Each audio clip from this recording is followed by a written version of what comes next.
Welcome back to The Line. Last month, Alan Sanchez, he is head of the New Mexico Conference of Catholic Bishops, said that, quote, racism, end quote, played a part in killing a legislative proposal to expand early childhood education. The bishops came to his defense not once but twice, agreeing in a letter that institutional racism was at play. Now, the bishop's letter came after 33 Republican lawmakers wrote a letter to Archbishop Wester, calling Mr. Sanchez's statements deliberately inflammatory. And now Governor Martinez has weighed in on the issue, calling the remarks about racism, quote, extremely disappointing, Harry. And the bishops have taken a stand here. Right. And this is, and I have to say up top, this has been sort of whispered about for years, about why this has not happened for early childhood education, that there's an element of race, not racists doing this. That's not quite the same. Racism. Exactly. Right.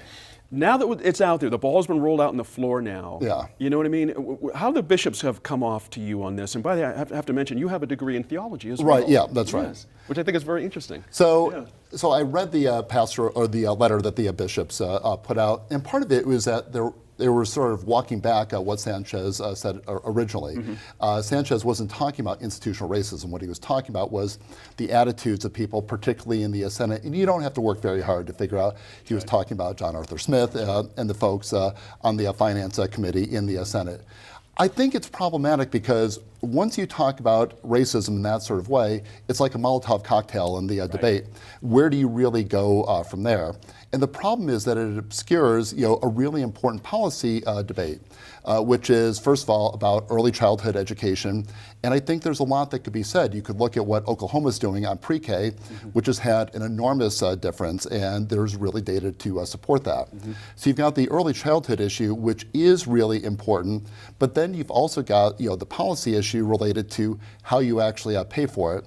And then when you start to really untangle what's going on there, that returns are falling for the permanent fund, and then it becomes this story about prudence related to the permanent fund versus things that are going on for kids.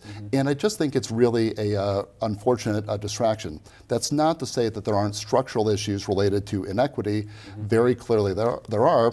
But if you look at, say, the white students, 61% of them are not reading at a fourth grade level. So in some sense, it feels like the whole inequity debate is important, but it's also a distraction. The problem is that people across the board, kids across the board, aren't performing well. I think there's a way to make that argument without being so inflammatory. Interesting point there.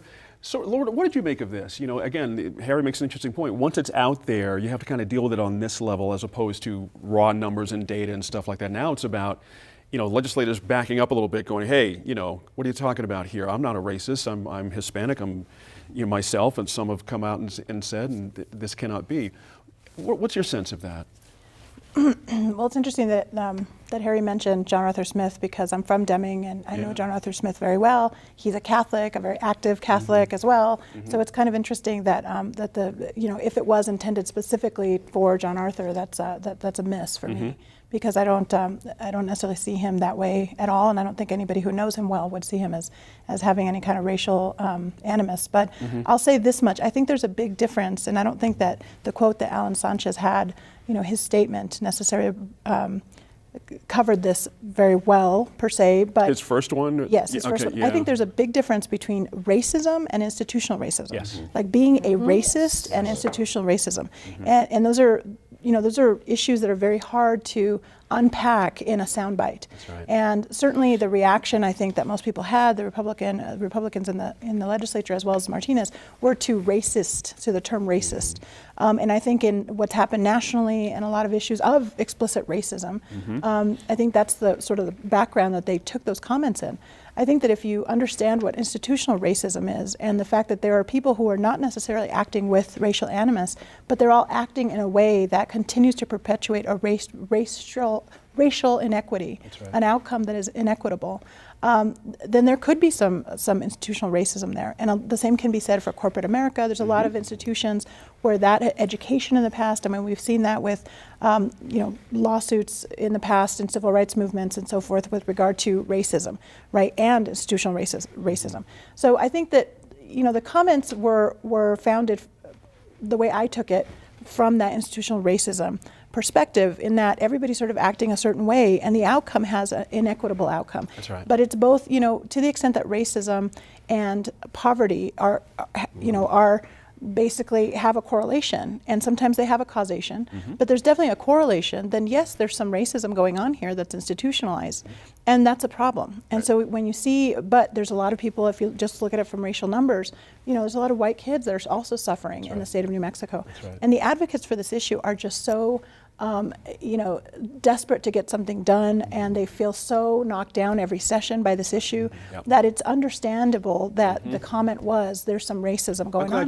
I'm glad you made that point. I had the it's same a- sense of it. There's a strong sense of frustration out there that we Yes. can't get moving. There is. Especially, Diane, after what happened, that big giant debate on the House side for the House resolution, to have this go to the voters.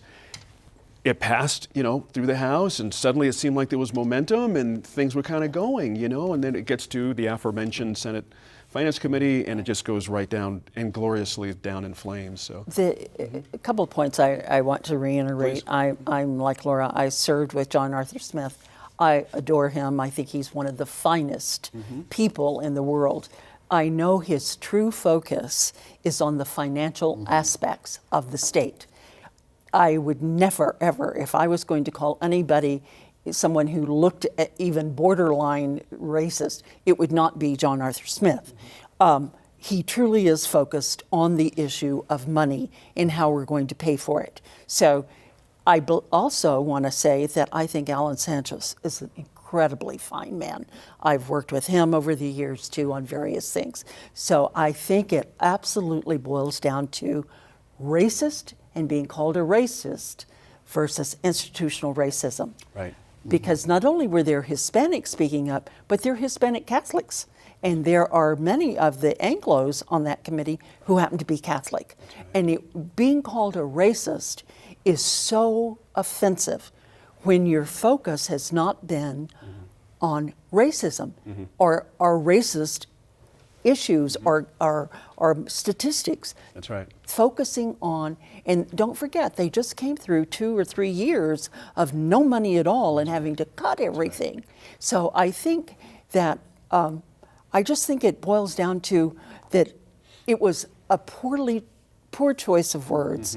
I think the bishop. Hard to push that back in the tube. Once you've opened squeeze the toothpaste. Let me swing this over here real quick. Interesting. I appreciate you mentioning both your bits about John Arthur Smith. He called Mr. Sanchez's comments a stretch of emotion, which is an elegant way to say. I don't think it's quite well. Yes. Yeah. Exactly. A lesser Lovely. person would have really Lovely. launched off on this. It seems to me. Yeah, and my Yeah. hope is that what John Arthur Smith said and that attitude, that we can maybe look toward a reset here where everybody calms down a little bit. Yeah. I don't know that I think that that we're there yet, because we still have some fairly heated rhetoric from that Republican contingent, and the bishops are continuing to obviously back the institutional racism element, which I think is an important one to sort of maintain in front. Let me ask you this. In fact, the bishops, one of their quotes was, no one individual has been accused of racism Correct, here. yeah. And structural racism took root long before our time. So is there an That's opportunity? interesting to I guess me. the question here is there an opportunity with what the bishops are saying, with what John Arthur Smith is saying, to say, look, we don't think it's okay that we have white students at 60+% failure rate, that African American students, Hispanic students, Native American students, shockingly poor performance on these tests. That's right. That we can agree not to blame ourselves perhaps for what we see here, but we perhaps would deserve some blame if we don't take proactive steps to address it. So okay, let's put this animosity aside, these feelings aside. John Arthur Smith, if it's important and we believe it's important, how are we going to pay for it in a way that you will allow through your committee? Here you go. That, I think, is a big part of what the proponents of this amendment have been looking for, and it's just not coming. Perhaps in the long game, the position of the bishops contributes to a furthering of the conversation, or a turn hope of a so. few You degrees, hope as so. Harry mentioned Absolutely. earlier. Exactly. Have to wrap that up on that one.